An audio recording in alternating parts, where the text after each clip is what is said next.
Hello champions, welcome back on अड्डा 24/7 class 9 and 10 YouTube channel. तो light chapter में एक बहुत ही इंपॉर्टेंट टॉपिक है, वो है रिफ्रैक्टिव इंडेक्स।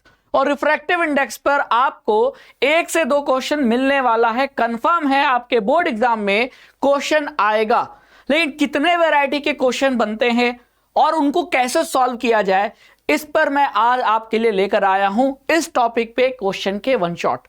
मतलब आपको सारे वैरायटी के मैं क्वेश्चन कराऊंगा, कंसेप्ट पहले बताऊंगा कि फॉर्मूला कौन सा लगेगा, किस क्वेश्चन में कौन सा फॉर्मूला लगाना है और फिर आंसर कैसे निकालना है, और आपके सारे कंफ्यूजन दूर हो जाएंगे और आप बोर्ड एग्जाम में इस टॉपिक का एक भी क्वेश्चन गलत करके नहीं आओगे। ये बात राघवेंद्र सर बोल रहे हैं और इस बात की गारंटी मैं दे रहा हूं, ठीक है। लेकिन समझना अच्छे से, सेशन को पूरा देखना, तब तो कंडीशन अप्लाइड है ना। चलिए स्टार्ट करते हैं बिना किसी देरी के।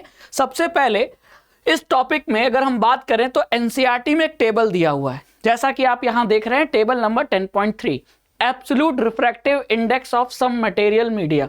यानी कि कुछ मीडियम के एब्सोल्यूट रिफ्रैक्टिव इंडेक्स, जिसे हम आमतौर पे रिफ्रैक्टिव इंडेक्स भी कह देते हैं, उसकी वैल्यू दे रखी है ना। अब आपको थोड़ा बहुत तो ये याद होना ही चाहिए।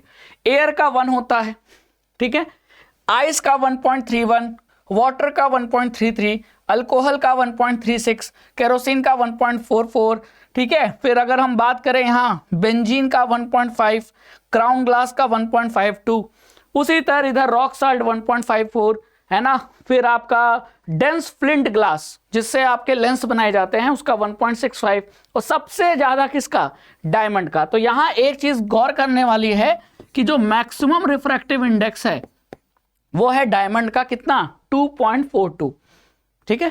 अब इसमें से एटलीस्ट वाटर का तो सभी को याद रहता है 1.33, है ना, याद होना भी चाहिए, कोई बताएगा नहीं। अब ये रिफ्रैक्टिव इंडेक्स का जो टेबल दिया है, इस पे क्वेश्चन बन सकता है। लेकिन सबसे पहले हमको ये समझना होगा कि रिफ्रैक्टिव इंडेक्स का रिफ्रैक्शन से के साथ कनेक्शन क्या है और इस टेबल का मतलब क्या है। देखो, जब भी हम कहते हैं रिफ्रैक्टिव इंडेक्स, या कह लो किसी मीडियम का एब्सोल्यूट रिफ्रैक्टिव इंडेक्स, तो इसका मतलब यह है कि रिफ्रैक्टिव इंडेक्स की जो वैल्यू निकाली गई है वो एयर के रेस्पेक्ट में निकाली गई है।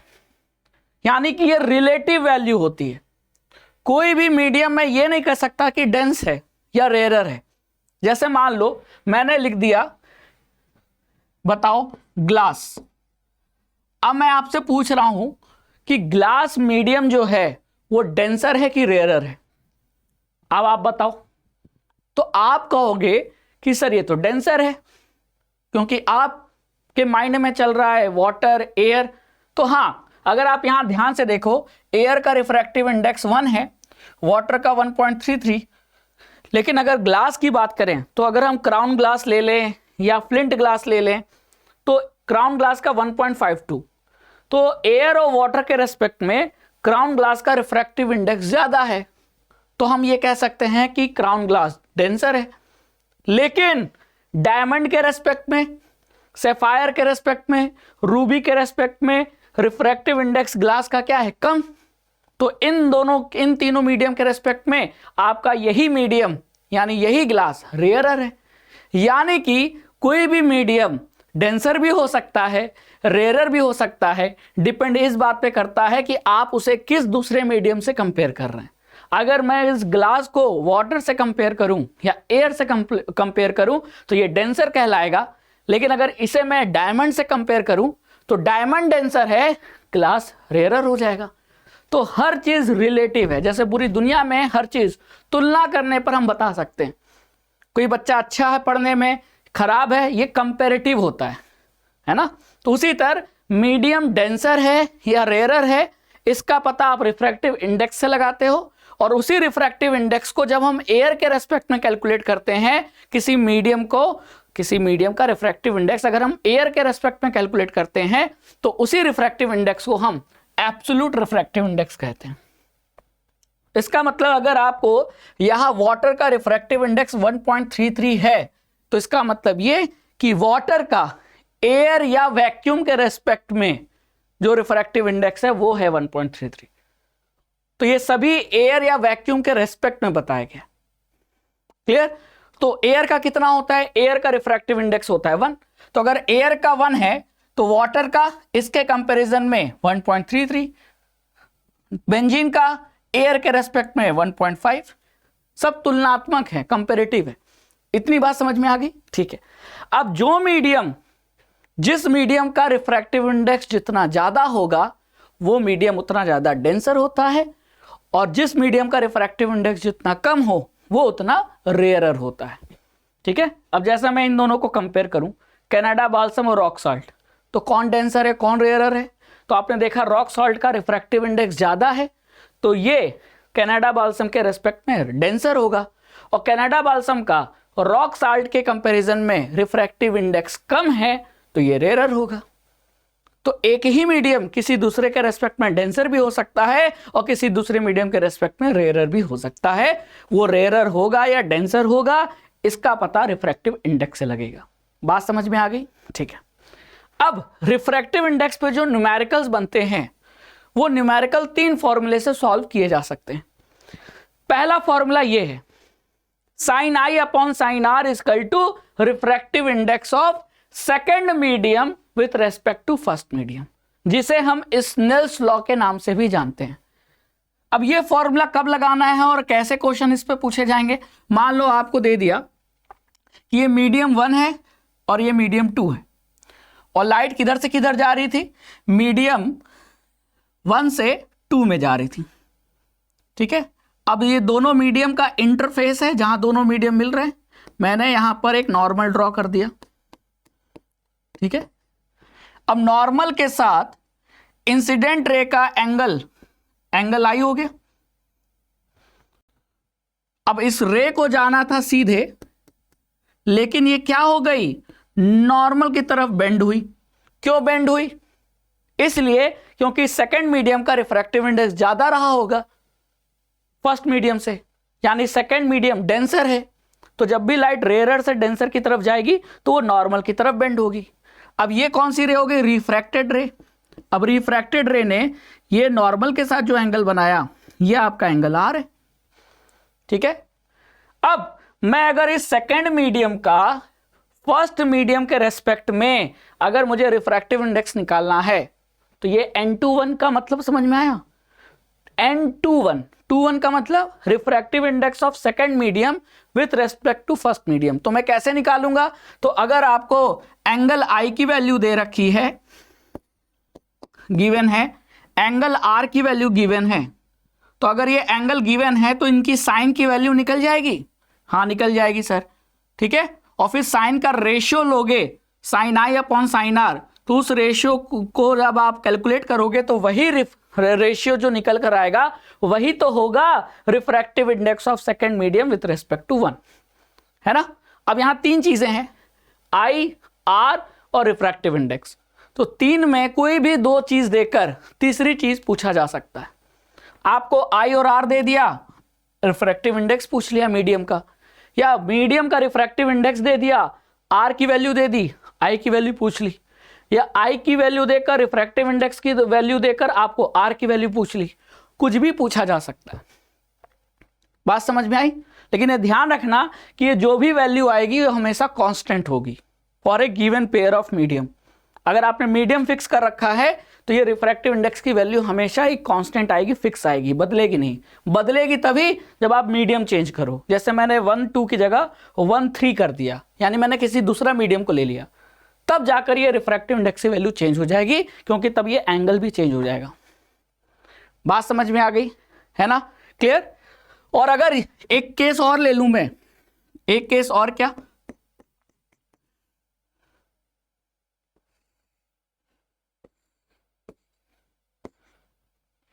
ये भी मान लो मीडियम 1 और ये मीडियम 2। अब आपने यहां क्या देखा? लाइट को जाना था सीधे, ऐसे जाना था, लेकिन लाइट क्या हो गई? बेंड हो गई। अब इस बार जो बेंडिंग है वो अवे फ्रॉम नॉर्मल है। तो अवे फ्रॉम नॉर्मल कब होती है? जब लाइट डेंसर से रेयरर जाती है। तो यानी यह पता चल गया यहां कि मीडियम 1 डेंसर है, मीडियम 2 क्या है? रेयरर है। तभी तो लाइट क्या हो रही है? अवे बेंड हो रही है। किससे अवे? नॉर्मल से दूर बेंड हो रही है। ठीक है, क्लियर? अब इस केस में अगेन एंगल हमेशा नॉर्मल से मेजर करते हैं, तो ये आपका एंगल आई हो जाएगा इंसिडेंट रे और नॉर्मल के साथ, और ये रिफ्रैक्टेड रे और नॉर्मल के साथ, ये आपका एंगल आर हो जाएगा। अब यहां भी अगर आप sine I upon sine R करोगे तो यहां भी रिफ्रैक्टिव इंडेक्स पता चल जाएगा of second medium with respect to 1। बात समझ में आ गई? तो ऐसे क्वेश्चन में आपको ये फॉर्मूला लगाकर रिफ्रैक्टिव इंडेक्स निकालना है, या आई और आर पूछे तो वो कैलकुलेट करना है। बहुत इजी है। बात समझ में आ गई? क्लियर? तो ये आपको ध्यान रखना है। अच्छा, एक चीज और, मान लो अगर पहले केस में मीडियम 2 से अगर मैं ज्यादा डेंसर मीडियम ले लूं तो ये ज्यादा बेंड होगी लाइट, यानी रिफ्रैक्टिव इंडेक्स जितना ज्यादा हो लाइट उतना ज्यादा नॉर्मल की तरफ बेंड करती है, और अगर रिफ्रैक्टिव इंडेक्स जितना कम हो तो लाइट नॉर्मल से उतना अवे बेंड होती है। जितना कम रिफ्रैक्टिव इंडेक्स लूंगा सेकेंड मीडियम का उतना ज्यादा लाइट बेंड होगी, लेकिन अवे फ्रॉम नॉर्मल। ठीक है, बात समझ में आ गई? तो बेंडिंग कब ज्यादा होगी डिपेंड करता है कि आपने रिफ्रैक्टिव इंडेक्स कैसा लिया है। क्लियर? चलिए, अब आता है एक दूसरा फॉर्मूला। दूसरा फॉर्मूला क्या है? दूसरा फॉर्मूला है speed of light in one medium upon speed of light in second medium. इन दोनों का रेशियो अगर मैं निकालूं तो भी रिफ्रैक्टिव इंडेक्स निकल सकता है। यानी रिफ्रैक्टिव इंडेक्स को हम लाइट की स्पीड से भी रिलेट करके निकाल सकते हैं। कैसे? देखो, ध्यान से देखो। देखो, एक बात समझना है कि मीडियम जितना डेंस होगा लाइट की स्पीड उतनी कम होती जाती है। तो अगर आप टेबल याद करो, यहां ध्यान से देखो, तो आप क्या देख रहे हो, जैसे जैसे इधर आगे नीचे जा रहे हो रिफ्रैक्टिव इंडेक्स की वैल्यू क्या हो रही है, बढ़ रही है, तो लाइट की स्पीड कम होती जाएगी। तो जहां सबसे कम रिफ्रैक्टिव इंडेक्स है वहां लाइट की स्पीड सबसे ज्यादा, और जैसे जैसे रिफ्रैक्टिव इंडेक्स बढ़ेगा उसमें लाइट की स्पीड कम होती जाएगी। तो अब आइए इसी को रिलेट करते हैं। जैसे कि मान लो लाइट एक मीडियम से दूसरे मीडियम में ट्रेवल कर रही है। अब आपने यहां देखा कि जो बेंडिंग हुई है वो नॉर्मल की तरफ बेंडिंग हुई है, तो यानी पहला मीडियम आपका क्या था, रेयरर, और दूसरा मीडियम डेंसर। तो सेकंड मीडियम क्या हो जाएगा, denser medium is the second medium, और जिस मीडियम में लाइट आ रही थी वो फर्स्ट मीडियम।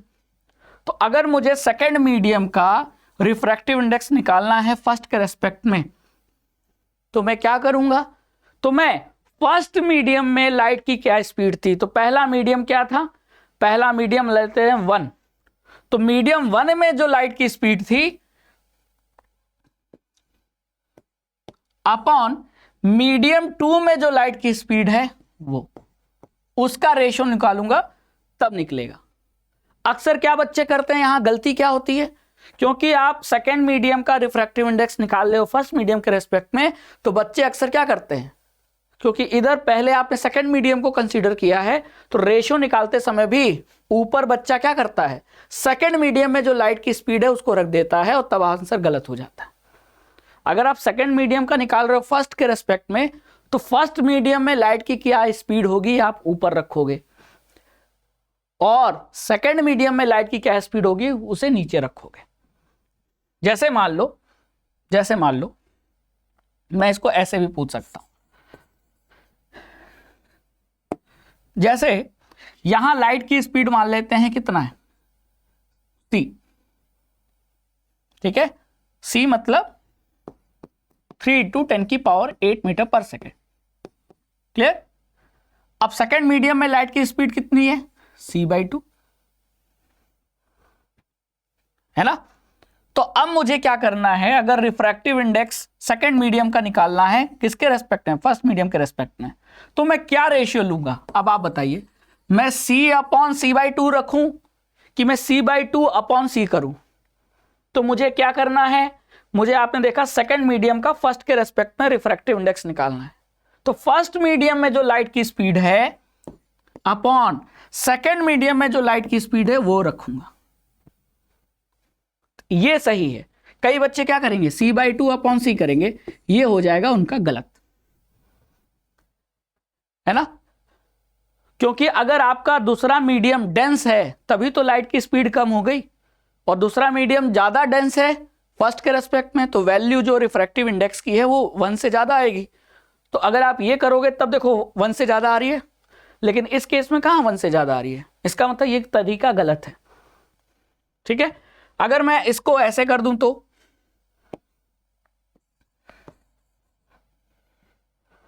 अगर मुझे इसको ऐसे करना है,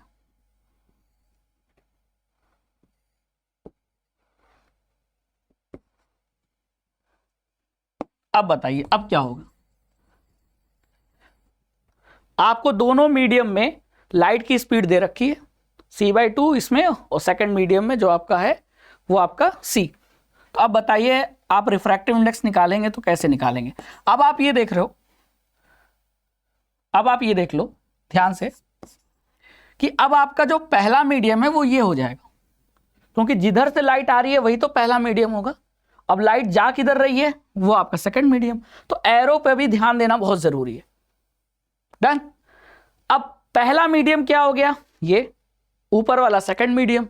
तो अगर मुझे निकालना है refractive index of second medium with respect to first, तो मैं क्या करूंगा, पहले मीडियम में लाइट की जो स्पीड है कितनी है पहले मीडियम में, c/2 अपॉन दूसरे मीडियम में लाइट की स्पीड है वो, उसका रेशियो लूंगा।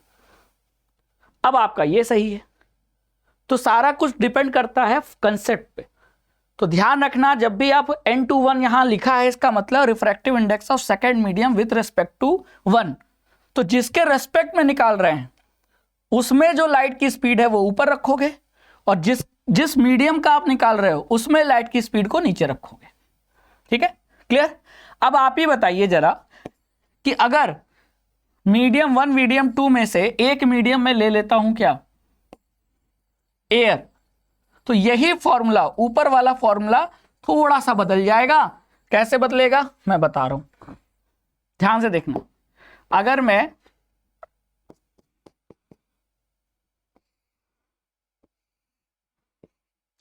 मैं पहला मीडियम ले लेता हूं एयर, ठीक है, और दूसरा मीडियम ले लेता हूं क्या, मीडियम एक्स, क्लियर, दूसरा मीडियम ले लेता हूं एक्स, और एक्स मीडियम में लाइट की स्पीड कितनी है v। एयर में लाइट की स्पीड सबको पता है कितनी होती है c यानी कि 3 × 10⁸ मीटर पर सेकेंड। तो एयर में लाइट की स्पीड थी c, मीडियम x में मुझे नहीं पता एक्स मीडियम क्या है, एक्स मीडियम में लाइट की स्पीड क्या है v। तो अब आप ये बताइए कि अब आपको रिफ्रैक्टिव इंडेक्स निकालना होगा तो क्या करेंगे।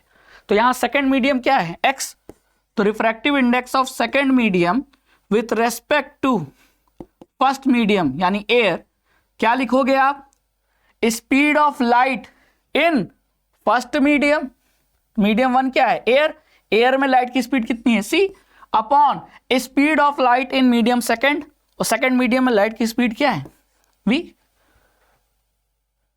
तो जब भी एयर के रेस्पेक्ट में दिया हो तो आप n इक्वल टू, ये n का मतलब ही है refractive index of second with respect to air, यानी जिसे हम एब्सोल्यूट रिफ्रैक्टिव इंडेक्स कहते हैं, क्योंकि एयर के रेस्पेक्ट में निकाल रहे हैं।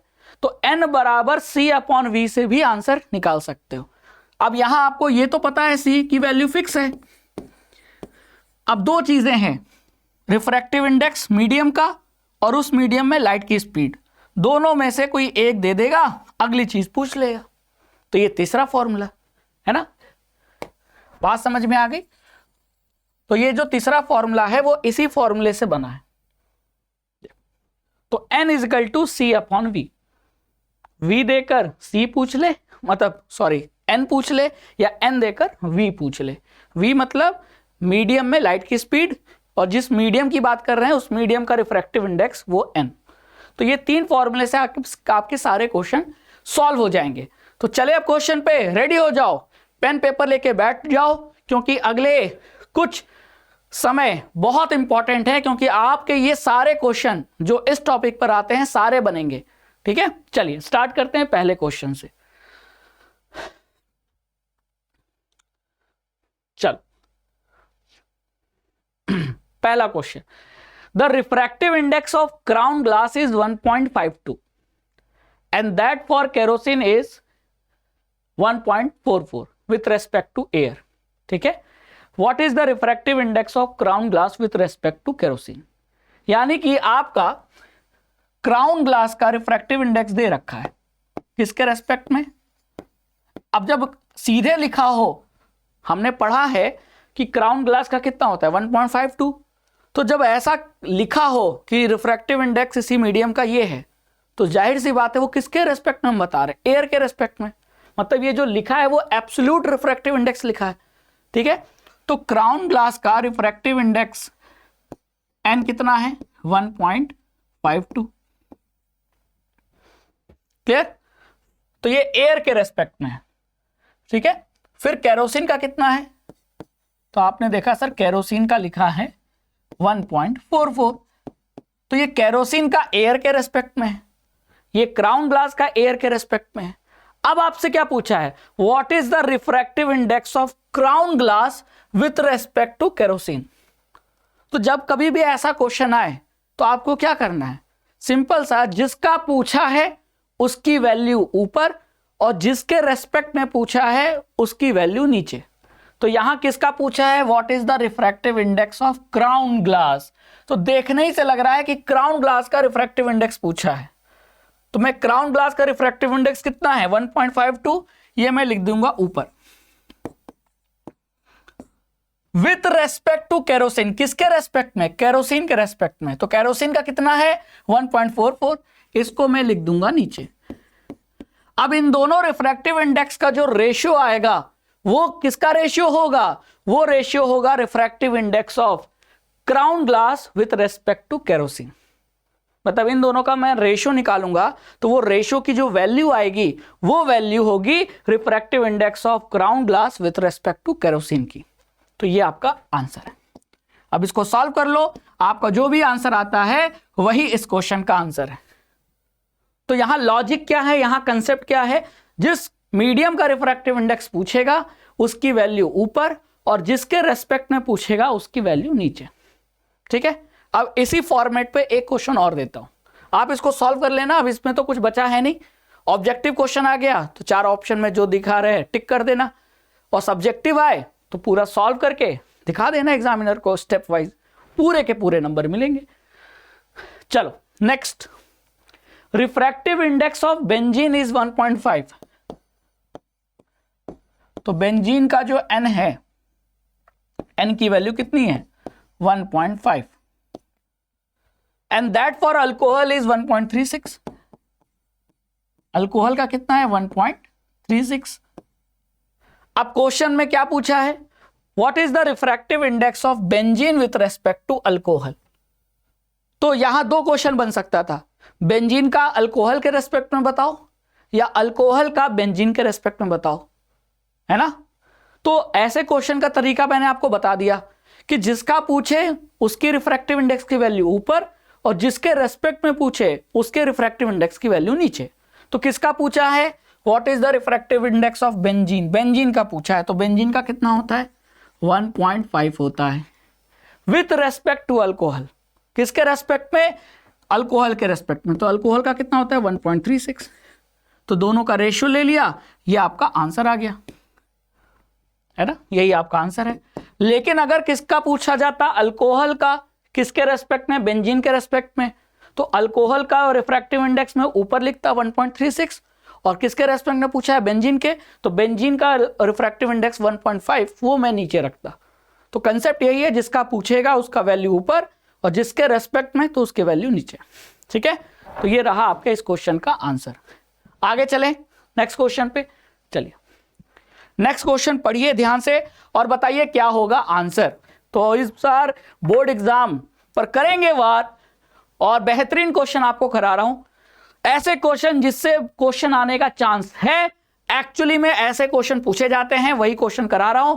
कंसेप्ट इतने क्लियर, क्रिस्टल क्लियर हो जाएंगे कि एग्जाम में आपका एक भी क्वेश्चन गलत नहीं होगा। तो अभी टॉपिक है रिफ्रैक्टिव इंडेक्स और ये इस समय आप प्रीमियर देख रहे हो, तो बहुत जरूरी है कि जो भी पढ़ो जो भी समझो अच्छे से समझो, ठीक है, करो try. Figure shows a ray of light as it travels from medium A to medium B. Find the refractive index of medium B with respect to medium A. अब मीडियम ए किसे कहेंगे? तो जाहिर सी बात है जिधर से लाइट आ रही है वो मीडियम ए हो जाएगा, है ना, और जिधर लाइट जा रही है वो मीडियम बी हो जाएगा। अब मुझे क्या पूछा है? मुझे पूछा है refractive index of second medium with respect to first medium, यानी NBA, refractive index of B with respect to A. अब मैं कैसे निकालूंगा? तो मुझे पता है, साफ साफ क्वेश्चन से देखकर लग रहा है कि sine I upon sine R, यानी स्नेल्स लॉ से निकालूंगा, है ना, वही फॉर्मूला लगेगा। क्वेश्चन देखने पर ही क्लियर हो जाता है। अच्छा बच्चा वही है जो क्वेश्चन देखकर ही क्लियर हो जाए कि कौन सा फॉर्मूला अप्लाई करना है।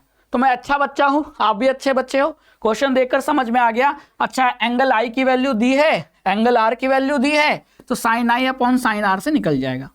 लेकिन यहां ध्यान रखना होता है कि ये जो आई और आर एंगल होता है ये नॉर्मल के साथ होता है। तो अगर हम अभी यहां बात करें तो यहां आपका जो ये एंगल दिया है ये नॉर्मल के साथ नहीं है, नॉर्मल तो ये है। तो अगर ये 30 डिग्री है तो फिर ये एंगल कितना होगा? ये होगा 60 डिग्री। और इसी एंगल को हम क्या कहेंगे? आई की आर। अरे ये इंसिडेंट रे है तो ये आई होगा, तो एंगल आई पता चल गया 60 डिग्री, है ना। यही ध्यान रखना है। कई बच्चे गलती में 30 डिग्री ले लेंगे। अरे 30 डिग्री नहीं, नॉर्मल के साथ लेना है। फिर यहां देखो नॉर्मल के साथ ये एंगल कितना, रिफ्रैक्टेड रे का नॉर्मल के साथ एंगल कितना, तो ये 45, तो ये भी 45। तो आपका जो एंगल आर है वो 45 डिग्री है।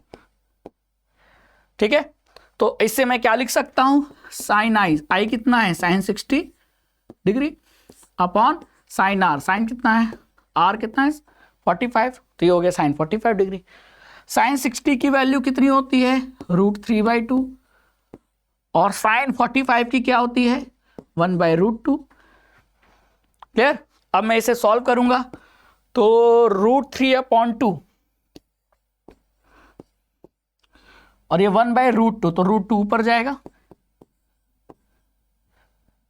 इस √2 से इसका एक √2 कैंसिल हो जाएगा और बच जाएगा अपना √3/√2। ये रहा इस क्वेश्चन का आंसर।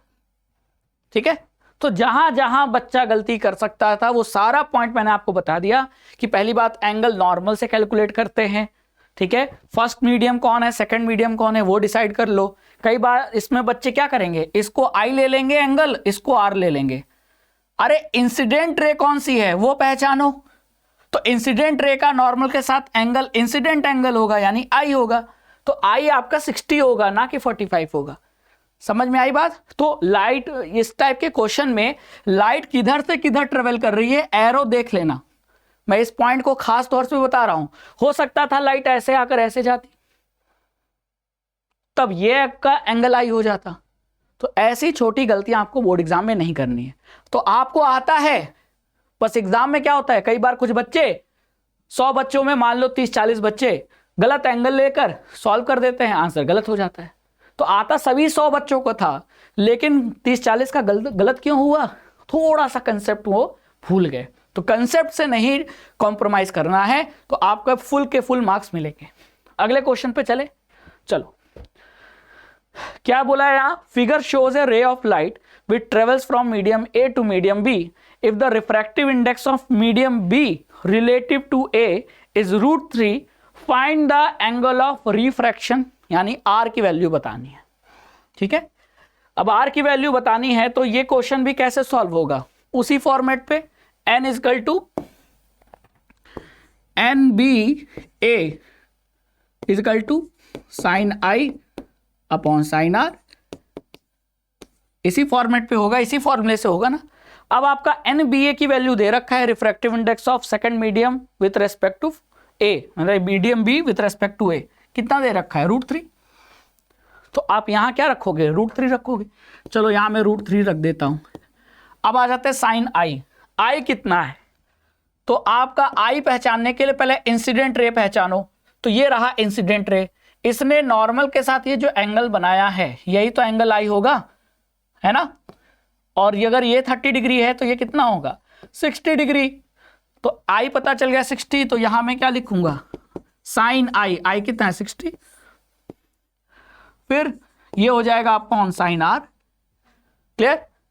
अब इसको फिर से सॉल्व करता हूं, यहां सॉल्व करूंगा तो √3 इजकल टू साइन 60 मतलब √3/2 है ना, और ये हो जाएगा साइन r, √3 से √3 कैंसिल हो गया तो ये हो गया 2 साइन r इजकल टू 1, तो साइन r हो जाएगा आपका 1/2। तो अगर साइन r की वैल्यू 1/2 है यानी r यानी एंगल, तो वो कौन सा एंगल है जिसपे साइन एंगल की वैल्यू 1/2 हो जाएगी, तो आंसर है r की वैल्यू आपकी आ गई 30 डिग्री। तो यहां से जो r की वैल्यू आ गई वो आ गई 30 डिग्री, तो ये जो r है वो 30 डिग्री होगा, यही आपका आंसर है ना। डन। तो मैंने पहले ही बोला था ये 3 चीजें हैं, 3 में 2 देकर 1 पूछ लेगा। चलो आगे चलते हैं नेक्स्ट क्वेश्चन पे। The refractive index of medium A is 1.5 and that of medium B is 1.33. If the speed of light in air is 3 into 10 की power 8, what is the speed of light in medium A and medium B? तो medium A में light की speed क्या होगी और medium B में light की speed क्या होगी ये पूछा है, ठीक है। तो आप ही बताओ कैसे सॉल्व करेंगे, कौन सा फॉर्मूला लगाएंगे। तो इस फॉर्मूले को यहां 2 बार सॉल्व करना है, एक ही फॉर्मूले को 2 बार अप्लाई करना है, ठीक है। एक बार जो लाइट है वो एयर से ए में जा रही थी और दूसरा केस एयर से बी में जा रही थी, है ना। तो यहां मुझे n इजकल टू C/V वाला फॉर्मूला अप्लाई करना है, क्योंकि जब एक मीडियम दे दिया एयर, एक मीडियम तो फिक्स कर, हमेशा 2 मीडियम होते हैं, मीडियम 1 मीडियम 2, तो जब मीडियम 1 दे दिया हो एयर, एक मीडियम फिक्स कर दिया एयर, तो फिर ये वाला फॉर्मूला लगाना है। तो मुझे पहले मीडियम ए का रिफ्रैक्टिव इंडेक्स पता करना है। कैसे पता करेंगे, सॉरी रिफ्रैक्टिव इंडेक्स दिया है मीडियम ए का, मुझे उस मीडियम ए में लाइट की स्पीड पता करना है। तो मैं इसी फॉर्मूले से पता कर सकता हूं, हाँ पता कर सकता हूं। कैसे, देखो अगर मैं इसको हटाकर, ये फॉर्मूला मुझे 2 बार अप्लाई करना होगा, ये फॉर्मूला मुझे 2 बार अप्लाई करना होगा। तो पहले मैं किसके लिए अप्लाई करता हूं, मीडियम ए के लिए। तो मीडियम ए के लिए n की वैल्यू कितनी है 1.5, तो मैं यहां n की जगह 1.5 लिख देता हूं। c की वैल्यू कितनी है 3 × 10⁸ मीटर पर सेकेंड अपॉन v मतलब मीडियम ए में लाइट की स्पीड। तो यहां से v क्या लिख सकता हूं मैं 3 × 10⁸ अपॉन 1.5, तो ये किसके वैल्यू बराबर हो जाएगा, ये हो जाएगा 2 × 10⁸ मीटर पर सेकेंड। यानी मीडियम ए की लाइट की स्पीड निकल के आ गई 2 × 10⁸ मीटर पर सेकेंड, ठीक है। अब ये फॉर्मूला फिर लगाना है, ये बोर्ड एग्जाम में आया हुआ क्वेश्चन है इसीलिए करा रहा हूं, पिछले साल आया था, ठीक है। कितना इजी है, बस आपको फॉर्मूला चूज करना है कि कौन सा फॉर्मूला लगाना है। अब मुझे मीडियम बी में का पता करना है, तो मीडियम बी की अगर बात करें तो मीडियम बी में रिफ्रैक्टिव इंडेक्स कितना दिया है, तो मीडियम बी का रिफ्रैक्टिव इंडेक्स दिया है 1.33, तो ये हो जाएगा आपका n की जगह 1.33 इजकल टू c कितना है 3 × 10⁸ अपॉन v। तो यहां से v क्या हो जाएगा, v हो जाएगा 3 × 10⁸ अपॉन 1.33, है ना। अब अगर आप इसको सॉल्व करोगे तो ये आपका आ जाएगा 2.25, ठीक है, 2.25 × 10⁸ मीटर पर सेकेंड। तो मीडियम बी में लाइट की स्पीड आ गई, मीडियम ए में लाइट की स्पीड आ गई। केवल एक ही फॉर्मूले को मैंने लगाया, लेकिन 2 बार लगाया, एक बार मीडियम ए के लिए, एक बार मीडियम बी के लिए। अच्छा सर यही फॉर्मूला क्यों लगाया, क्योंकि यहां ये फॉर्मूला तब लगता है जब एक मीडियम दे दिया हो कि एयर है और किसी दूसरे मीडियम का पूछ रहा हो, ठीक है। तो ये हमारा, आप देखो सही आंसर क्या होगा, सही आंसर उस हिसाब से आपका डी होगा, D is the right answer, ठीक है, D is the right answer. हो सकता है यही क्वेश्चन इस बार के बोर्ड एग्जाम में आ जाए, बस ये रिफ्रैक्टिव इंडेक्स की वैल्यू अलग अलग कर दे, या आपको मीडियम ए या मीडियम बी में लाइट की स्पीड दे दे और दोनों मीडियम का रिफ्रैक्टिव इंडेक्स पूछ ले, तब भी यही फॉर्मूला लगेगा। बात समझ में आई। तो ये क्वेश्चन 2 तरीके से पूछा जा सकता है। यहां क्या दिया है, यहां रिफ्रैक्टिव इंडेक्स देकर दोनों मीडियम में लाइट की स्पीड पूछ ली, नहीं तो दोनों मीडियम में लाइट की स्पीड देकर दोनों मीडियम का रिफ्रैक्टिव इंडेक्स पूछ लेता। होगा इसी फॉर्मूले से दोनों टाइप के क्वेश्चन सॉल्व। ठीक है, बात समझ में आ गई।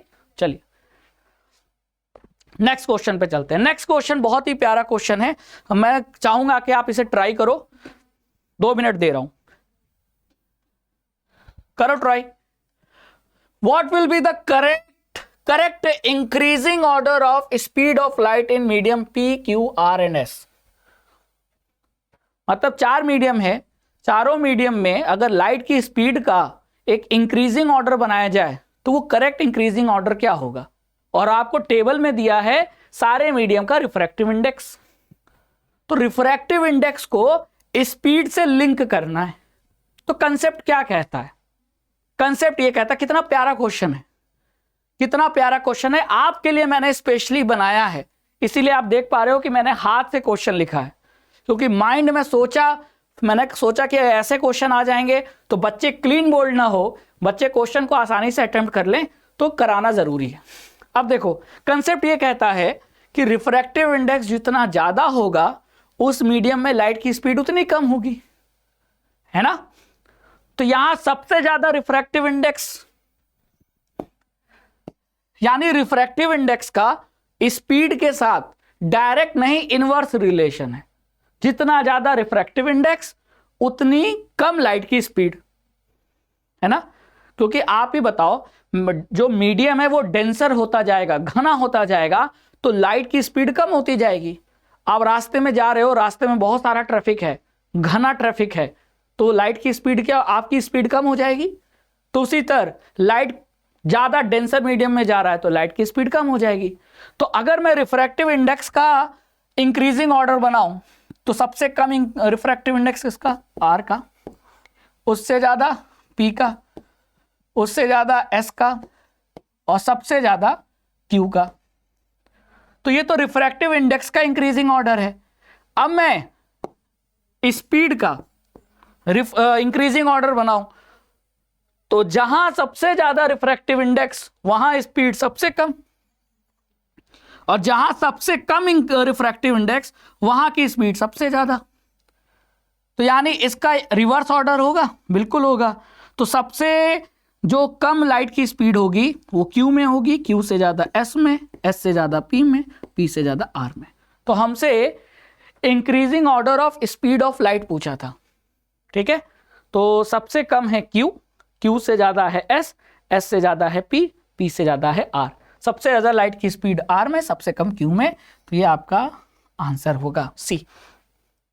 हाँ, अगर ऐसा क्वेश्चन होता कि आपको मीडियम दे दिया होता, मीडियम में लाइट की स्पीड दे दी होती और पूछा जाता कि रिफ्रैक्टिव इंडेक्स का इंक्रीजिंग ऑर्डर बताओ या डिक्रीजिंग ऑर्डर बताओ, तो फिर पहले आप क्या करते, पहले आप लाइट का एक ऑर्डर सेट कर लेते, स्पीड का, स्पीड ऑफ लाइट का एक सीक्वेंस बना लेते, उसका उल्टा सीक्वेंस रिफ्रैक्टिव इंडेक्स का होता।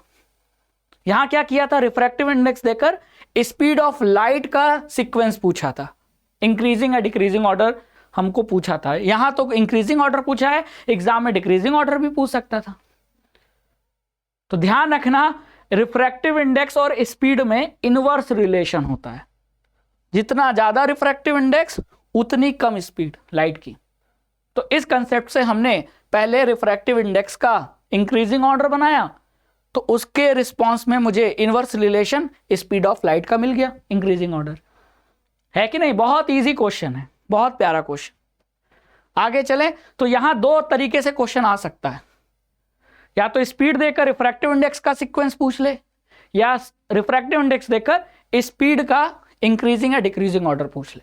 ठीक है, चलिए फिर a ray of light travelling in kerosene enters obliquely into alcohol.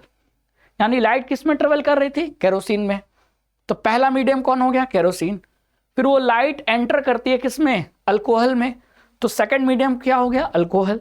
और ऑब्लिकली का मतलब है किसी एंगल पे, परपेंडिकुलरली नहीं। जैसे मान लो ये, तो पहला मीडियम है केरोसिन और दूसरा मीडियम अल्कोहल। तो लाइट ऐसे एंटर नहीं कर रही है ऑब्लिकली एंटर कर रही है। ऑब्लिकली का मतलब ये है, एग्जाम में एक वर्ड आ सकता है, ऑब्लिकली का मतलब है किसी एंगल पे, ठीक है। तो अगर ऐसे आ रहा है तो ये आपकी इंसिडेंट रे हो गई, और अगर यहां से अगर हम एक परपेंडिकुलर डॉटेड लाइन बनाए तो ये हो गई आपकी नॉर्मल एन, ठीक है। तो ये सिचुएशन है। अब क्वेश्चन पूछ रहा है कि ये जो लाइट रे है जो केरोसिन से अल्कोहल में की तरफ जा रही है, ये किधर बेंड होगी, नॉर्मल की तरफ बेंड होगी कि नॉर्मल से अवे बेंड होगी। अब ये कैसे पता चलेगा, तो ये ऐसे पता चलेगा कि जब हमको ये पता चल जाए कि केरोसिन और अल्कोहल में कौन डेंसर है कौन रेयरर मीडियम है। और ये मैंने पहले भी बता रखा है कि मीडियम डेंसर है या रेयरर, ये रिफ्रैक्टिव इंडेक्स से पता चलेगा। अब आप ही बताइए दोनों में किसका रिफ्रैक्टिव इंडेक्स ज्यादा किसका कम होता है। तो केरोसिन का रिफ्रैक्टिव इंडेक्स होता है 1.44, है ना। केरोसिन का रिफ्रैक्टिव इंडेक्स कितना होता है 1.44। इसीलिए मैंने आपको शुरुआत में टेबल दिखाया था कि एग्जाम में अगर ऐसा क्वेश्चन आ जाए और आपको वैल्यू याद नहीं है तब तो आप नहीं कर पाओगे, लेकिन वैल्यू याद है तो कर पाओगे, इसीलिए मैंने क्वेश्चन दिया है। तो केरोसिन का रिफ्रैक्टिव इंडेक्स कितना होता है 1.44 और अल्कोहल का कितना होता है 1.36, है ना। अल्कोहल का कितना होता है 1.36 रिफ्रैक्टिव इंडेक्स। अब आप ही बताइए रिफ्रैक्टिव इंडेक्स किसका ज्यादा है, केरोसिन का। तो फिर केरोसिन क्या हुआ, किसके रेस्पेक्ट में मैं बता रहा हूं, अल्कोहल के रेस्पेक्ट में। तो मैंने पहले ही कहा था कि रिफ्रैक्टिव इंडेक्स एक रेस्पेक्ट में यानी कंपैरिजन करके बताने वाली क्वांटिटी है।